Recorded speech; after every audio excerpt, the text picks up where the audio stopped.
పిల్లల్ని carrot, beetroot ఆకుకూరలు తినమంటే అస్సలు తినరు కదా! అలాంటి వాళ్ళ కోసం ఇలా వెరైటీగా రెయిన్‌బో పూరి చేయండి. చూడడానికి చాలా బావుంటుంది. చాలా ఇష్టంగా కూడా తింటారు.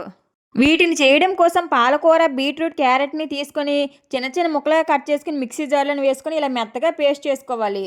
నెక్స్ట్ ఒక ప్లేట్‌లో 2 కప్పులు గోధుమ పిండిని తీసుకొని దీంట్లో ఒక స్పూన్ సాల్ట్ వేసుకొని ఇదంతా బాగా మిక్స్ చేస్తూ కలుపుకోవాలి. ఇప్పుడు ఈ పిండిని 4 భాగాలుగా చేసుకొని ఒక దానిలో క్యారెట్ జ్యూస్‌ని, ఇంకొక దానిలో బీట్రూట్ జ్యూస్‌ని, ఇంకొక దానిలో పాలకూరని వేసుకొని ఫైనల్‌గా ఇంకొక దానిలో వాటర్ వేసుకొని వీటన్నిటిని చపాతీ పిండిలా కలుపుకోవాలి.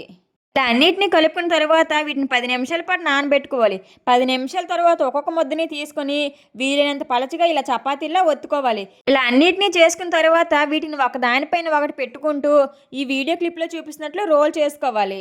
ఇలా రోల్ చేసుకున్న తరువాత వీటిని అంగుళం గ్యాప్‌తో చిన్న చిన్న ముక్కలుగా కట్ చేసుకోవాలి. తరువాత మళ్ళీ వీటిని చిన్న చిన్న పూరీల్లా ఒత్తుకోవాలి. ఇలా అన్నిటిని చేసుకున్న తరువాత వేడి వేడి ఆయిల్‌లో వేసుకొని తీసుకుంటే వేడి వేడిగా పూరీలైతే రెడీ అయిపోయినట్లండి. టేస్ట్ మాత్రం చాలా బావుంటాయి.